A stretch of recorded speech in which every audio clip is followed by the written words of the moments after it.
La parole est à Monsieur Coulombe. Merci Madame la Présidente, Monsieur le Professeur Veil, Mesdames et Messieurs les représentants du ministère public.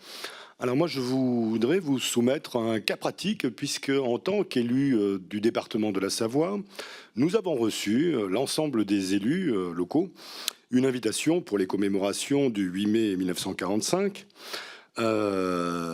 invitation qui a été émise conjointement par le préfet de la Savoie et le maire de Chambéry. Voilà, pour un ensemble de manifestations qui se dérouleront toute la matinée.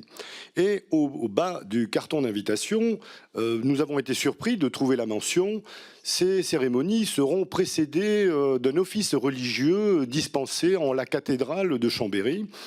Et je me dis, il est quand même étrange de voir en quelque sorte une prise de position pour une religion dans un acte d'invitation républicaine qui fait fi de l'ensemble des autres religions, par exemple, ou des athées. Et alors que le gouvernement, au travers de la loi séparatisme, a prévu un contrat d'engagement républicain extrêmement précis, invitant les associations à prendre toutes les dispositions pour s'affranchir de toute comment dire, imprégnation religieuse. Et donc, j'aimerais avoir votre avis, monsieur le professeur. Est-ce que ceci est bien du ressort des pouvoirs publics d'intégrer un office religieux d'une certaine religion dans une cérémonie publique républicaine? Merci. Je vous remercie. La parole est à monsieur. Alors, Clémenceau, à la fin de la Première Guerre mondiale, qui a quand même un rôle dans la victoire, refuse d'assister à la messe qui est organisée par l'archevêque de Paris en disant « Bon, bah, vous avez le droit de faire une messe, mais moi je n'y assiste pas en tant que président du Conseil ». Voilà, c'est la tradition républicaine de ne pas distinguer, de ne pas.